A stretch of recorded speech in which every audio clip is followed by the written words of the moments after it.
Hi అండి, అందరూ బాగున్నారా? దాల్ రైస్ ఇలా 10 మినిట్స్లో ఈజీగా తయారు చేసుకోండి. ముందుగా స్టవ్ వెలిగించి స్టవ్ పై ఒక కుక్కర్ పెట్టి దాంట్లో ఆ, ఒక గ్లాసు బియ్యానికి హాఫ్ గ్లాస్ వరకు ఎర్రపప్పును తీసుకున్నానండి. నేను కందిపప్పుతో తీసుకోవట్లేను, ఎర్రపప్పుతో చేసుకుంటున్నాను. ఇది కూడా సూపర్గా ఉంటుంది. బాగా దీన్ని శుభ్రం చేసేసుకొని ఇలా చూసారండి ఎంత పర్ఫెక్ట్గా ఇలా శుభ్రంగా చేసేసుకున్న తర్వాత మనము ఒక 4 గ్లాసుల వరకు వాటర్ వేసుకోవాలండి.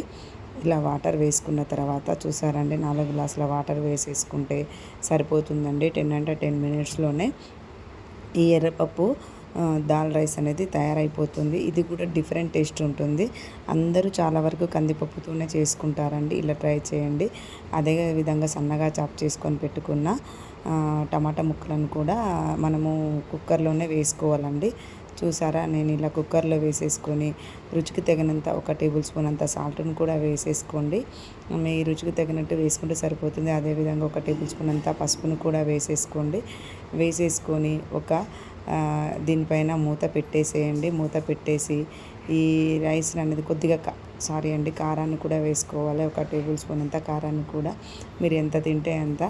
అదేవిధంగా అంతలోపు స్టవ్ వెలిగించి స్టవ్ పై పాన్ పెట్టి పాన్ హీట్ అయ్యాక దాంట్లో కొద్దిగా ఆయిల్ వేసేసుకొని దాంట్లో కొద్దిగా 1 టేబుల్ స్పూన్ అంత జీలకర్రను ఇలా చిటపటలాడించుకుంటే సరిపోతుందండి. అదేవిధంగా దాంట్లో కొద్దిగా ఆవాలను కూడా వేసేసుకొని కచ్చాపచ్చాగా దంచుకున్న వెల్లుల్లి ముద్దను కూడా వేసేసుకోండి, నేను వీడియోలో చూపించిన విధంగా.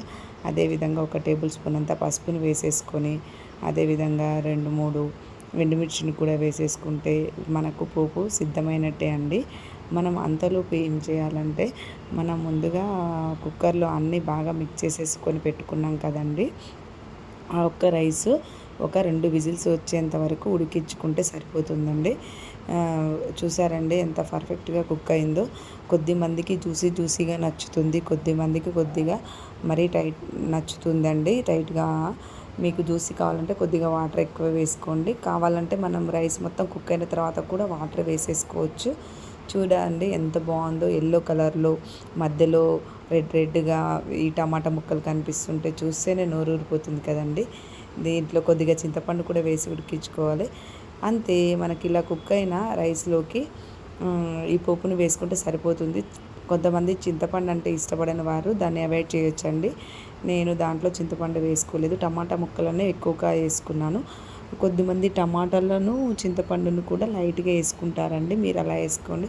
చూడండి ఎంత కలర్ఫుల్గా, చూస్తేనే నోరు ఊరిపోతుంది కదండి. ఇదైతే పిల్లలైతే చాలా చాలా ఇష్టంగా తింటారు. ముసలి వాళ్ళకు కూడా చాలా నచ్చుతుందండి. నోటికి ఎప్పుడన్నా మనకు ఇలా రైస్ తినాలనిపించినప్పుడు ఇలా చేసుకొని తినండి. ఒక్క ముద్ద కూడా వదలకుండా తింటారు. ఎర్రపప్పు దాల్